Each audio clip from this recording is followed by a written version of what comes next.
Okay, Good morning, everybody. Hi, Lawrence.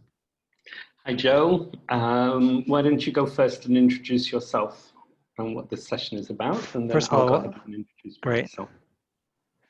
Okay, first of all, welcome everybody to Repurposing Docs for Customer Enablement and Fast Onboarding. So if you're looking for something else, this is the program that you're at. We're going to be doing is talking about how we can use our documentation to better allow customer enablement, meaning getting your customers onboarded quickly.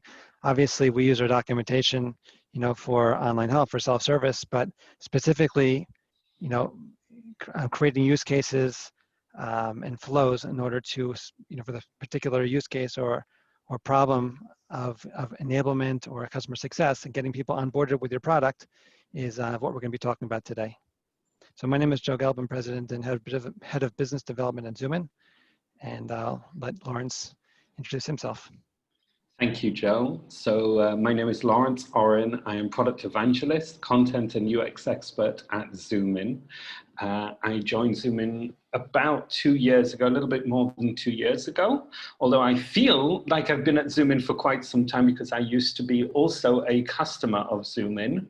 And will be actually one of the sites that we will be demoing some of the functionality about customer enablement is in fact one of the sites, a site that I built when I was a customer. So I know my way around there just a little bit, although it's changed somewhat. But so very warm welcome to you all. So as Joe said, we're going to be talking about customer enablement and about getting people trained up so that they can do self-service quickly.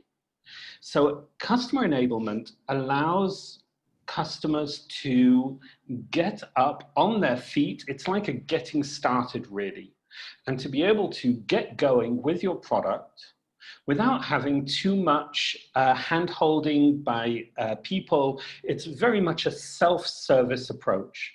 And that, of course, is really good for business because the less interactions people have with people in the company, the more effective you can get people using your products and getting value out of your products, and then the more loyal your customers remain. Right, Joe? That's correct. Excellent. Okay. All right. So in order for people to have a real customer enablement, what they need to do is to be able to understand what you have to offer, what products you have available, and how they can get started or get going very, very quickly. So very often our sites, which are designed by our customers, they kind of figure out what they want to do on the home page. They try to make that process really easy for customers to be able to orientate themselves and to figure out how to get going, how to get started. So for example, here, this is one of our customers, a customer called Progress. And this is a site that they chose to build, which has a very clear delineation or very clear segmentation between the different roles that people may have. And that can be an extremely effective way of navigating a site, right?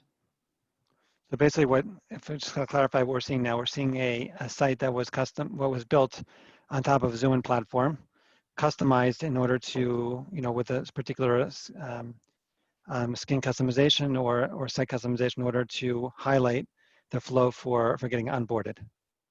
So Exactly. for Progress to allow their customers to get onboarded more effectively with their products. Exactly. So all of the sites that we're going to show you today, even though they look very, very different, they all run on exactly the same core engine, which is the Zoomin core and the Zoomin platform. The Zoomin platform, one of the things that allows you to do is to create documentation portals, but it also allows you to surface content in other places as well, like your CRM or like your ticketing system and so on, also within your app. So this is one example which we're going to go into in a minute. This is an example of another site, which is the site that I used to do when I was a customer. And as you can see on the homepage, I used to work for a company called Eternity, which was purchased by Riverbed and then spun out again as its own entity. But right here on the homepage, I put a Getting Started button. Because what we found is that when people come to the site, the first thing that they want to know is, where do I go first? If I don't know what to do, I don't even know what to be looking for, so there's no point in just searching. How do I get started? Okay. So one of the obvious ways of allowing people to get started is to give them a map, right? And one of the ways that we find the most effective way for people to orientate themselves and to understand how to go through tasks is to have a map of tasks. It's kind of a map of a meta task. It's a workflow that allows you to see visually how to go through from one end to another and be able to complete an onboarding task. This is classic customer enablement.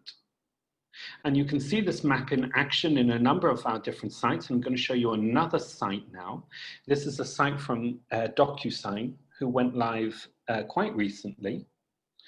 And what you can see here is a nice little homepage with the Help Center. It has some embedded videos and so on.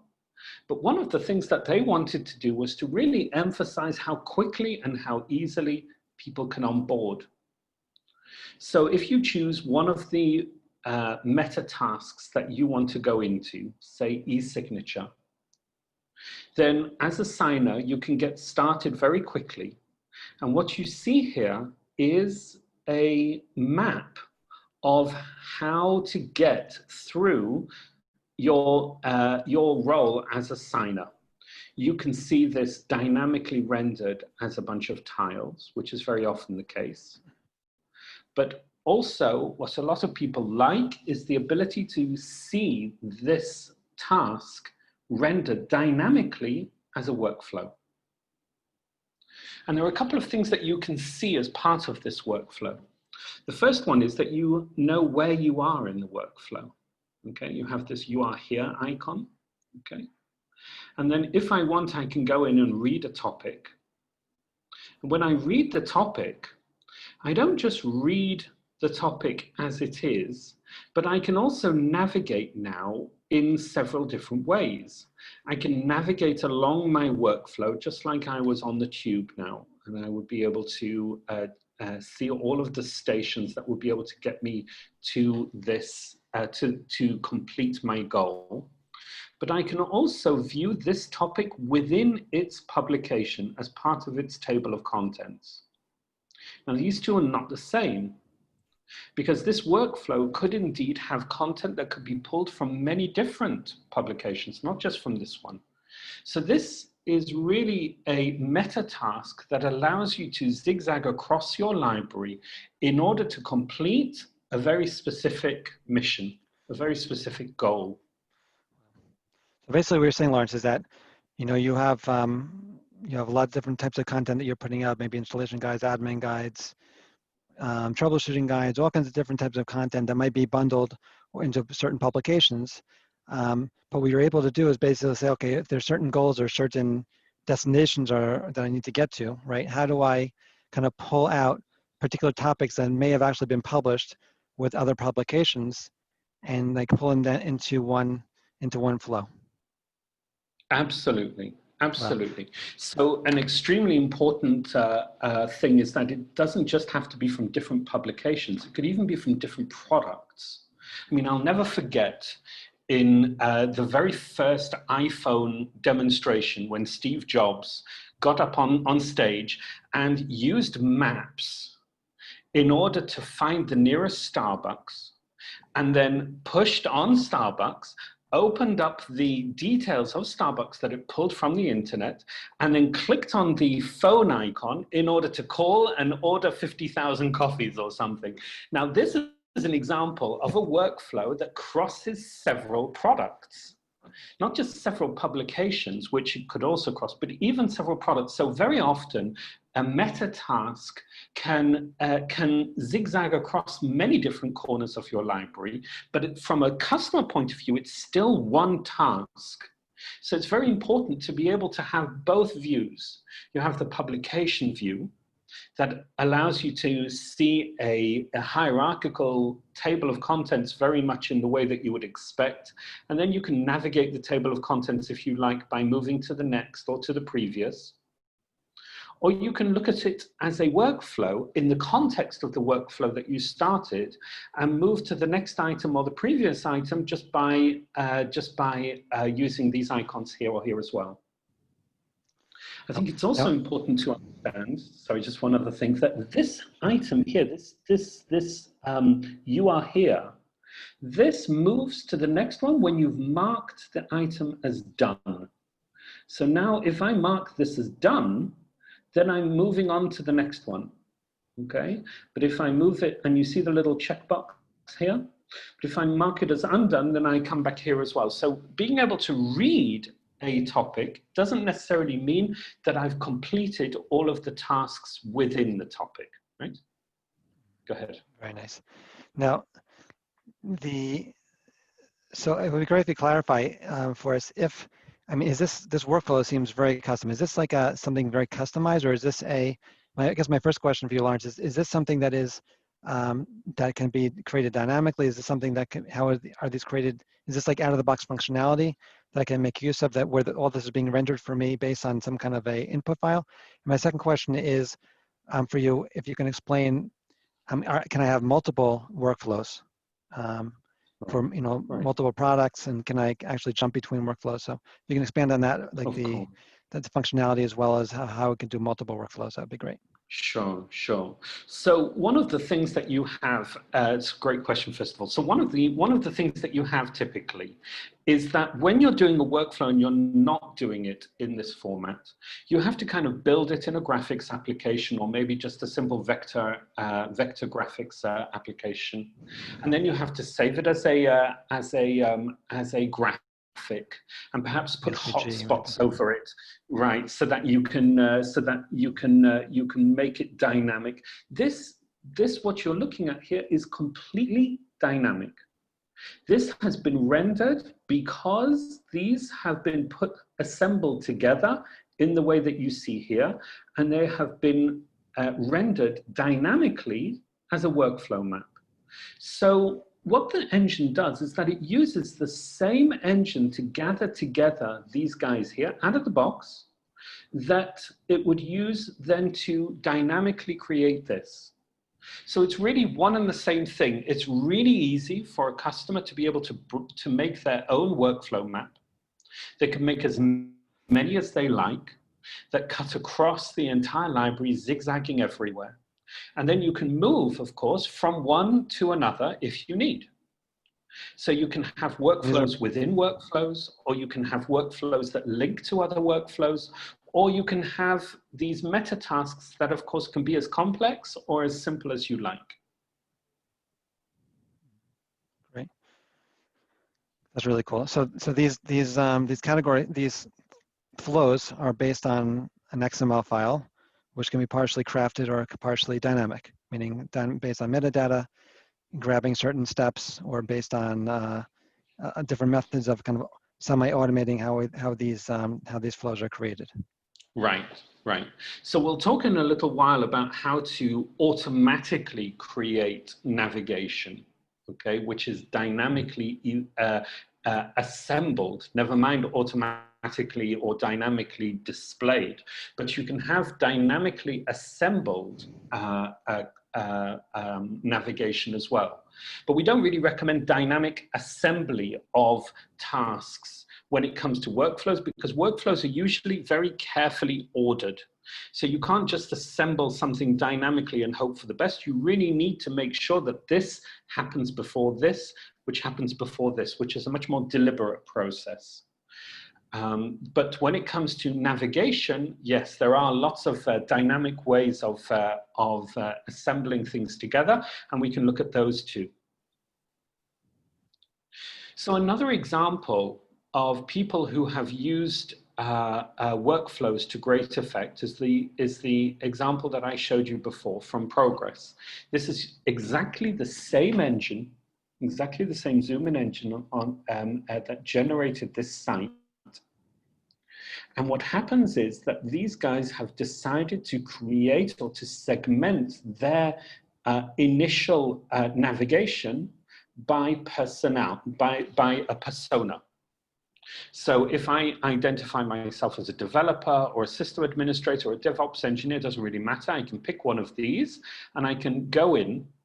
And then what we have is something that is really important, another very important tool to help customers generate or get on their feet by themselves. And it's called a landing page. By landing page, we don't talk about the home page, but we talk about these pages where you can temporarily stop for a moment, look around, decide which direction you want to go in, and then launch. Okay, so a landing page might be as simple as this, where we say, okay, this is a landing page for a system administrator. We know who you are this, you are responsible for that, and so on and so forth. So we know who you are. And then we can have a bunch of workflows to help you get your job done. Here, for example, is the Progress workflow in exactly the same, using exactly the same technology in order to help, this time, a persona of the database administrator, the system administrator, to be able to get their job done. And they have a bunch of different workflows that they change from time to time, and you can see that this is dynamically generated. Sometimes there are more, sometimes there are less. And adding a station is as easy as adding a line to the configuration file, to the XML file, adding another reference to a topic. Sorry, go ahead. That's really cool. And that can be done pretty much, and yeah, basically whenever you want. Just basically change the configuration file, upload it to the site, and then it's updated. It's really yeah, cool. It's an instant update. Yeah, right. Now it's kind of, to expand a little bit more about this, you know, there's also permissioning related to this as well. So if an individual logs in, but they do not have permissions for whatever reason to see any of these stations, they would not see those stations automatically. So there's a lot kind of going around here to help to personalize these from an authorization point of view and from a personalization point of view.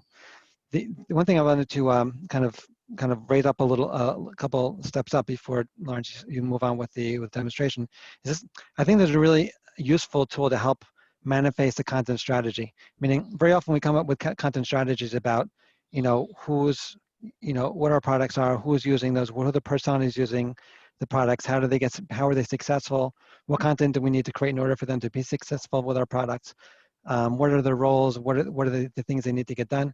And this is, I think, is one tool that can be very important in helping to manifest that content strategy to a customer. So, you know, very often we use this content strategy internally to understand what content we need to create, and then we publish them in publications. But this really helps us to, I think, via metadata, via the dynamic, via the presentation, be able to have like a map across all the content, pulling out content according to specific goals, really helps to manifest a content strategy. Exactly. So in fact, it's a little bit like an alternate window on your content. So typically, as you said, the content strategy is planned out and implemented by choosing how to group together different topics into publications, and then you publish those publications, and then you see them in the little contents. And this is very much your strategy: how much to put in one topic, how to split them, and how to group them together. But now what you have are several different views of the same content. It's a bit like different playlists from the same music library. So now you can have your table of contents. That's one way of arranging that content. Another way of arranging the same content is in a dynamic workflow, so you can pull them together. A third way of arranging content dynamically is perhaps in related links, where you can pull together content that doesn't necessarily need to come from the same publication, doesn't even need to be in the same product, it can be related based on your tagging, based on the semantics of the way that you have described the kind of content that this is. So we can assemble these related links dynamically as another way of presenting or coalescing content in different ways, creative ways, to allow people to find their answer, right? So one of the most important parts about findability, I think, that people tend to forget is that when they're talking about findability, they're very much focused on search. And what we have found is that search results are really just one part of this whole process. That search results can get you quite far. But once you've found your topic, you may find that you need to jump to different parts of that topic, which is okay. But you may also need to find that, wait a second, perhaps this isn't precisely the answer I was looking for. And you may need to look in your related links or in your table of contents or in your workflow in order to narrow down precisely the answer that you're looking for, because that's what findability is all about. It's all about zeroing in on your product answer. Right, Joe? That's correct. Yep. Okay. So, so when it comes to navigating, as we said, one of the key parts of navigating, besides related links, tables of contents, dynamic workflows, is this idea of a landing page. And as I said, the landing page is like a massive disambiguation pad. It's a place that you pause for a minute and say, okay, I know I needed to be in this general area, but now I could branch out in lots of different places. How should I do that?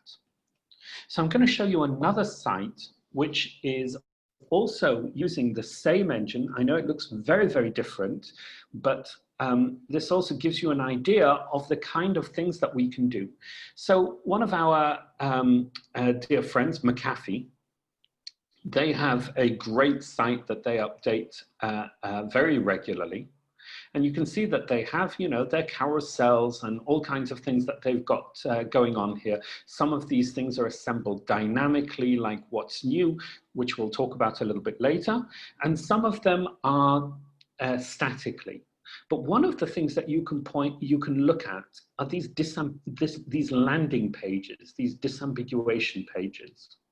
So if I look at the products list, for example, and I go into one of their products, where I arrive at is a special kind of page. It's not a typical topic.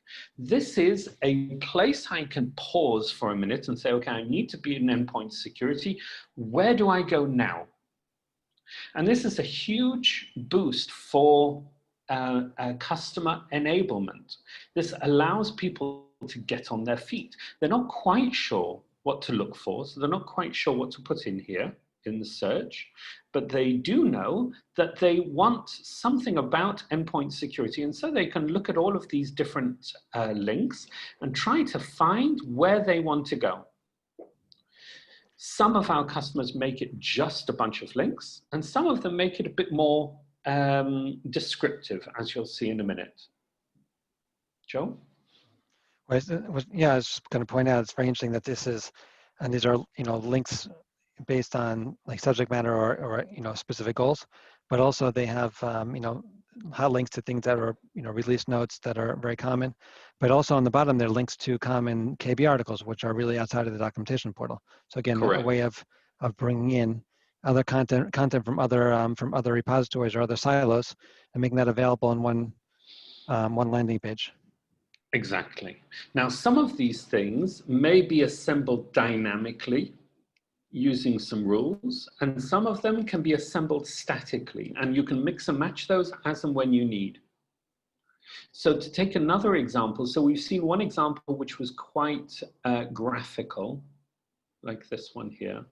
We saw one which was quite textual. And if we take a look at another one of our customers, ServiceNow, also exactly the same engine, completely different look and feel, but still precisely the same engine. And here you can also explore products. And this exploration doesn't lead to a specific topic. It leads to what are becoming increasingly popular, these landing pages. And this is a huge tool in helping with customer enablement.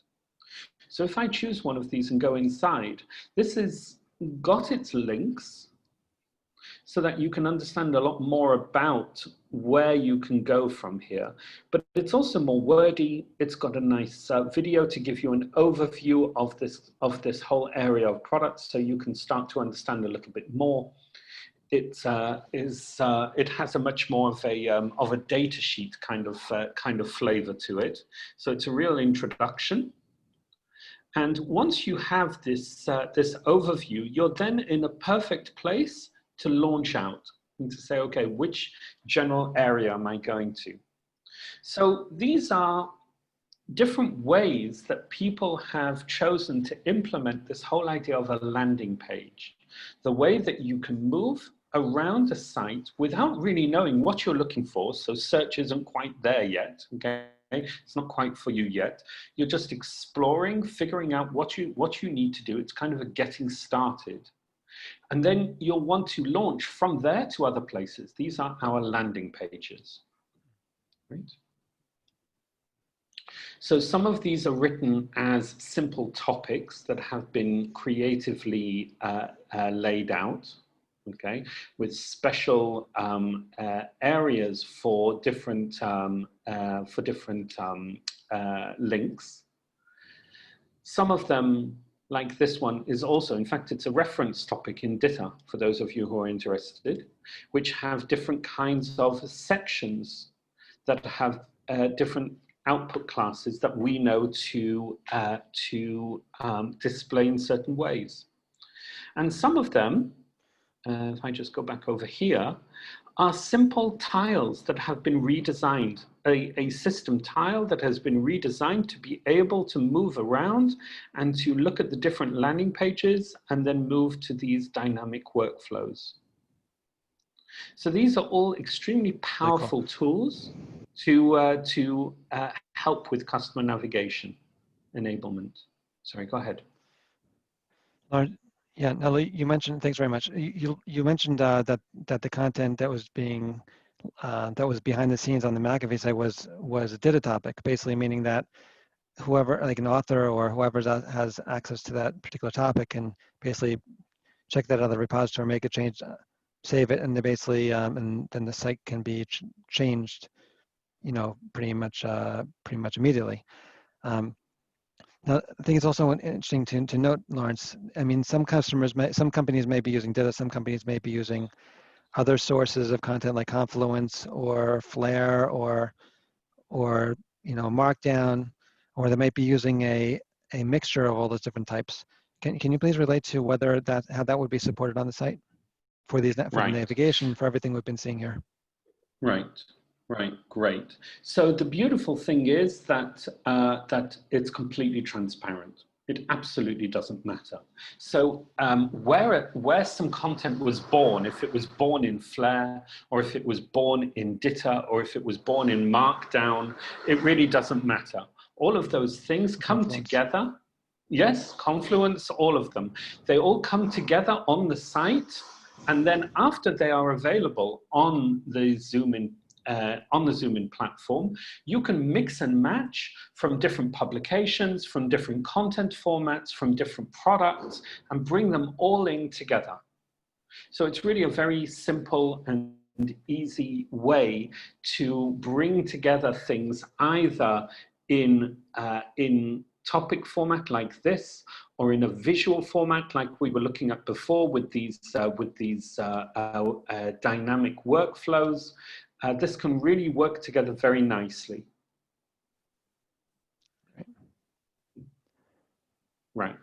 Now, I believe that we had a question coming in from somebody who said, what if there are multiple workflows? How is that rendered? Okay. So these. Sorry. I think we answered that. I think we answered that earlier. But. Oh, really? Okay. Yeah. Well, basically workflows that you can have as many as you like, of course. You can link them together if you like. You can have one workflow point to another if you need. But usually a workflow is a set of steps that is quite flat, that goes from from beginning to end. And that's really the most important visual part of all of this. But the whole platform is really extremely dynamic, so you can move this around as much as you like. Great. Excellent. What other methods and visualizations do you have up your sleeve that you'd like to show us? Sure. Okay. So you mentioned a bit earlier about personalization. I think it's a really important issue to go into a little bit. So depending on who I am, okay, if I am a developer, or if I'm an administrator, or if I'm an end user, if I have different levels of expertise, a novice or an expert or a super user, I may be interested in different types of content. Now, being able to have different types of content and be able to prioritize those different types of content, it cuts much deeper than just permissions. So it goes without saying that if there is some content that I'm not allowed to see, then I will see a smaller workflow than perhaps you if you have more permissions. That's definitely important.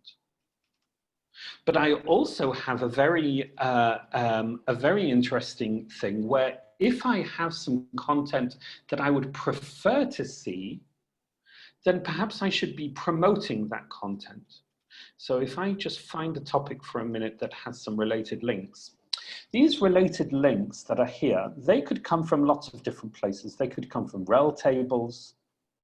They could come from related links that I specifically put into a specific topic, or they could be a dynamically generated list, which is basically running a search behind the scenes. And it's running a search for all of the content that has these tags perhaps.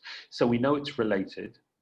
But because it's running a search, and because our searches are personalized, the content that interests me most as perhaps a developer would come up higher on this list than if you were looking at the same topic. You might get a slightly different list to me, not just because of your permissions, but also because of things that you prefer to see. And this ability to personalize search results, it's a huge step forward in making content findable and getting to your answer quickly. Right, Joe? Yep, definitely. Yeah, there's a question on the board about, you know, as you're talking about personalization, about whether we're seeing a trend towards more role-based landing pages and personalization flows, as opposed to product-based flows, or product-based landing pages and product-based flows. I think it really depends on your audience and on the strategy that you want to offer, but also on your own flair and imagination. Because I can't stress this enough, people come from the world of writing content, and they are used to writing content, you know, installation guides and admin guides and API reference guides and so on. And they have been used to segmenting content by audience type or role and by product. So you have an API guide for a particular product and a particular version, or an admin guide, right? But when it comes to extensible navigation or really flexible navigation, when you offer too much flexibility, people can sometimes get a little bit lost. And they think, okay, I've got all of this content, I've got tens of thousands of topics. How on earth do I present this? And of course, they fall back immediately to the list of their guides. And they say, well, okay, I've done all of this already. Here's my list of guides, off you go, right? And so I think it's really all about how you think your customers need help to find their content. We are definitely seeing a surge in this whole idea of landing pages. because people have so much content that if they search for a term like agent or something, and you have a ton of content all about the agent that you have, right? How do people find their way through that? So having a landing page is extremely important. And whether that landing page is role-based or product-based or even feature-based, okay, just like I showed you before with those, you know, where a single task can cross multiple products. It's extremely important to just try to imagine what it's like to be a newbie and to try to think what that would be like, to put your feet in that person's shoes and to imagine the bewilderment that they have when they're looking at all of your content and how to find your way around it. Yeah, I think the case of Progress, which is one of the sites you showed earlier, is a really good case in point of a company who teamed up with learning and training people, right? To say, okay, we have all this technical documentation content, but how do we bring like learning and training professionals onto our team, or kind of help us to help them to lay out the site or lay out these flows in order to really kind of, like you're saying, Lawrence, in order to understand, you know, from a learning and training point of view in that profession, to be able to learn that, you know, how do we kind of walk through the documentation? How do we use the documentation as a resource in order to create these flows from a learning perspective?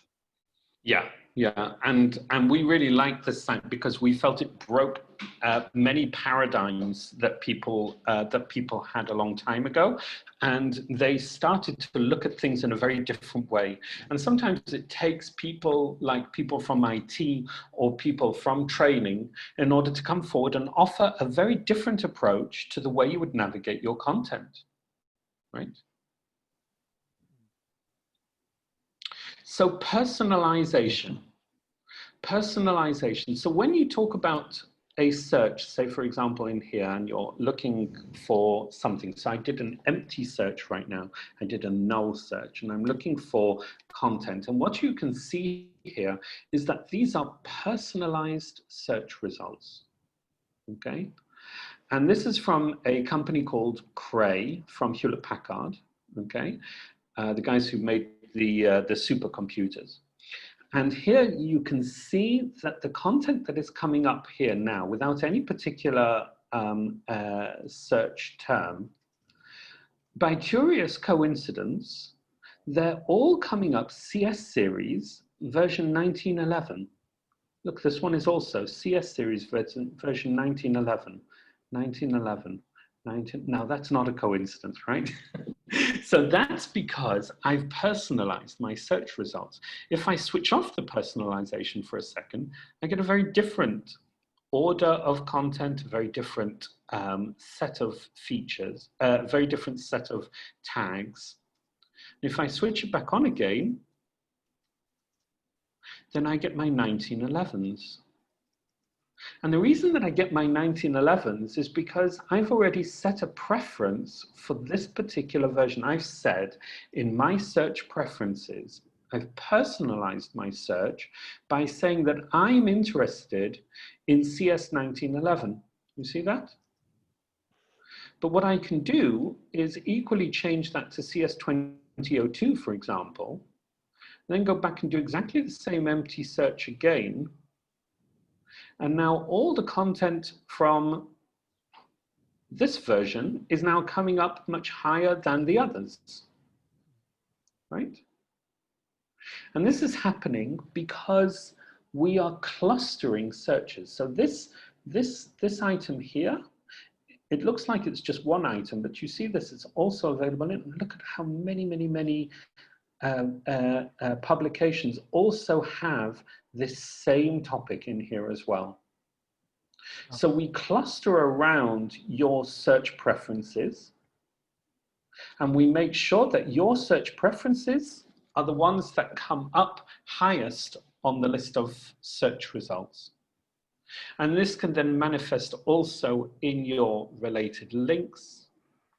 It can also manifest in your landing pages. And in this way, we can both restrict permissions and personalize the user experience for everyone. Right, Joe? Definitely, yeah. It's a good example. And there's a question that came up kind of related to what you're talking about now. And the question is, we've been talking about how we see our customers, the flows that our customers would want to go through, either to learn a new skill or based on their role or based on the product they use, their preferences. But how do we, sometimes it's hard to understand what our customers are going through or trying to imagine what the customer really wants to be able to do.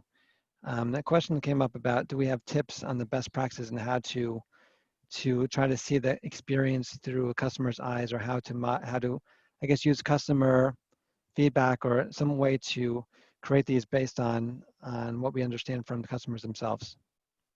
Right. So I think that's a really good question, and it's not an easy one to answer. As authors, okay, we are asked every day to communicate with people who know less than us. That means that we need to write in order to impart information to our audience.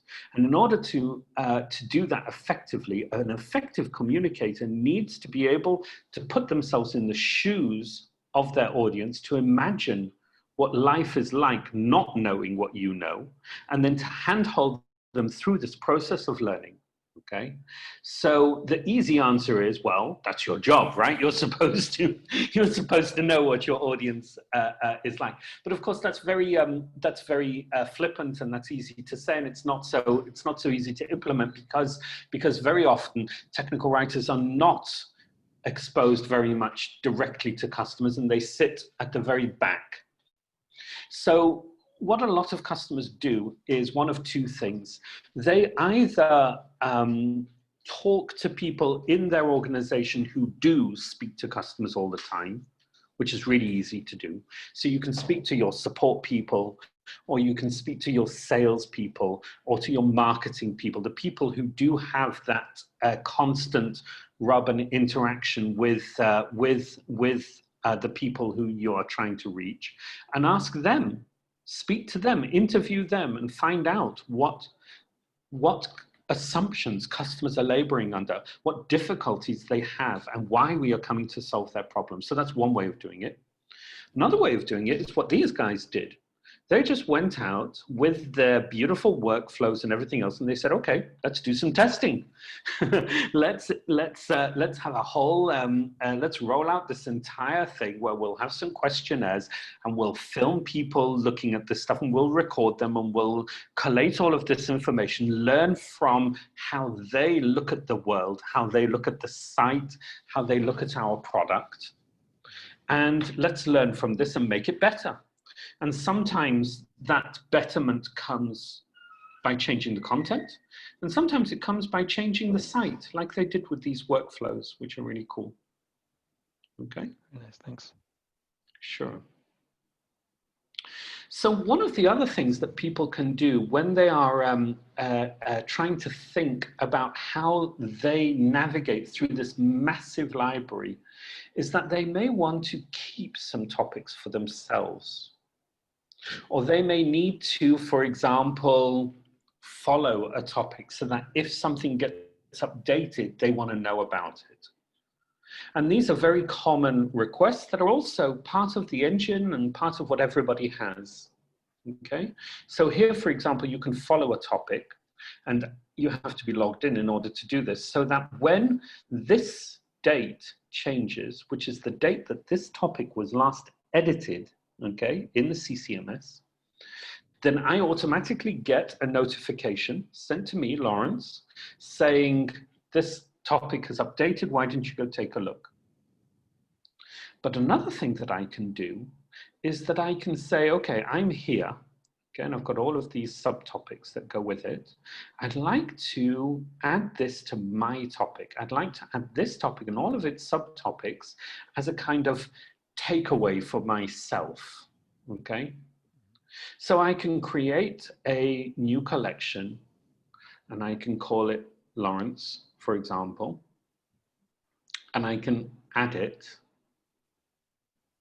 so that it's now part of my own collection. And I can perhaps take another topic, could be from a completely different area of the library or just this one, add it to Lawrence, oops. I don't know why that's not working right now. And then I would go to my topics here. I would take a look at all the topics that I have in my collection here like this. And these could come from any part of the library, it doesn't really matter. And then I can move things around and nest them so that they can be part of a different, so that I can move around my own table of contents and have it nested in the way that I want. And this is something that we offer across the board. So anybody who has content, you can have a look. You can see, say, I want this one. I want to add it to my topics. Same deal. You can add it to Lawrence. And then go to my topics. View my collection. Well, here I've got just one, so maybe I'll add a bit more. Let's go back again, pick a different topic from a completely different place. Doesn't really matter which one. Pick another topic somewhere else. Add it, oops, add it to my collection.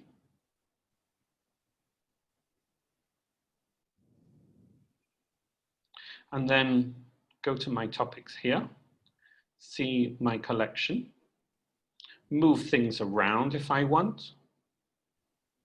And now I have my own collection like this. And then from here, I can save it as a PDF. I can, and it will maintain the way in which I have put things together. I have organized them, I have structured them and so on, and brought them all together to give a fully branded user experience so that I can end up with a nice PDF that does exactly what I expected it to do. And I can open the PDF and you can see that the PDF has been branded for HP. It's got its own table of contents, even though these could come from very different places, with the PDF as you decided to keep it. Okay. Because I would see if anyone has any questions about this before we move on. We have about 9 minutes left of the session. If anyone has any questions, feel free to ask them in the chat. I'll be happy to address them.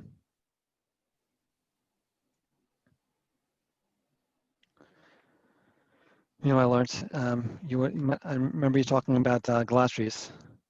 I'd be happy to hear a little bit more about how glossaries can be used for onboarding and. Yeah, thank you. So that's something else that I used to great effect when I was a customer of Zoomin. Having a glossary, a fully featured glossary, is hugely powerful. It allows you to open, to be able to create a map of the concepts that you have in your organization. And it's a very simple thing to do. For example, if I open this getting started topic, then you can look at the topic as it's listed here. Okay, it's also a launching off point for many other parts of the thing. You can see that images come out very nicely and so on. But if you notice, there are also regular links like these, but there are also these dotted underlines here, and these dotted underlines point to glossary entries. When you open one, because you're not quite sure what it means, custom activities, then you can get an idea of what it means. You can see this concept, and you can hop over to other parts of the glossary to understand perhaps what that means too, without ever leaving the page. Now, that's a feature. It's great, it's lovely, but the effect that it has from a human point of view was enormous, because what it started to do was, first of all, even though people didn't like to admit it inside the company, they started to understand and get educated about what everybody meant when they spoke about an activity. What exactly was an activity? Or what exactly was a wait time? Okay, so when you have these things written down and everybody is using the same definition, it can be a very powerful thing. So it's also internally and also externally, having clear definitions of what things are is extremely powerful. And of course, in order to implement this, it was very simple. Here, I can show you an example right now. Inside my oxygen, we have, for example, this topic here, which I'm writing now about Zoomin, okay, which is in DITA, and you can see that there are these links here, which are simply cross-references to a glossary entry. And if I go here, and you can look at what a touch point is, you can see it's a glossary entry. Here, I still have to write this one. And each of these glossary entries are listed in a glossary topic that will then turn out to be these dotted underlines, as you can see them over here. That's how they get rendered, as an overlay on top of the topic itself. So it's really easy to implement and to achieve.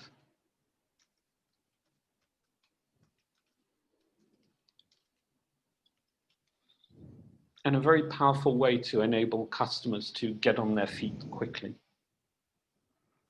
Very nice. Great. So in summary, that's what customer enablement is, and this is how you can use your documentation to help customers get on their feet quickly.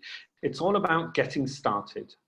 Getting started can be as simple as navigation. It can be dynamic workflows, perhaps. So if we go back over here for a second, take a look at these dynamic workflows, you can see those nicely rendered here. They can be all about landing pages, which can be just a list of links, or perhaps something a bit more wordy with a list of links over here as well. It can be about related links. So if you have, for example, a topic with related links, those related links can be dynamic. It can be about personalized search results. And essentially, it's about great search and great navigation to allow people to find the answers that they need. Right, Joe? You wrapped it up very nicely. Thank you. Thank you very much. Any last questions from anybody? Okay. Thank you very much for your participation. Thanks for the great questions. Lawrence, always a pleasure to hear you walk through these use cases and various samples. So thank you very much for your time. Thank you. Thanks a lot. Thank you. That was great. Thank you very much. That was really great. Thank you. All the best. It was very useful. Very good. Thanks. Thank you. Yeah, feel free to be in touch with us on the channel. I'll be happy to pick up the conversation and help in any way we can. Thank you. Thank you. Bye bye. Thank you. Bye-bye. Bye.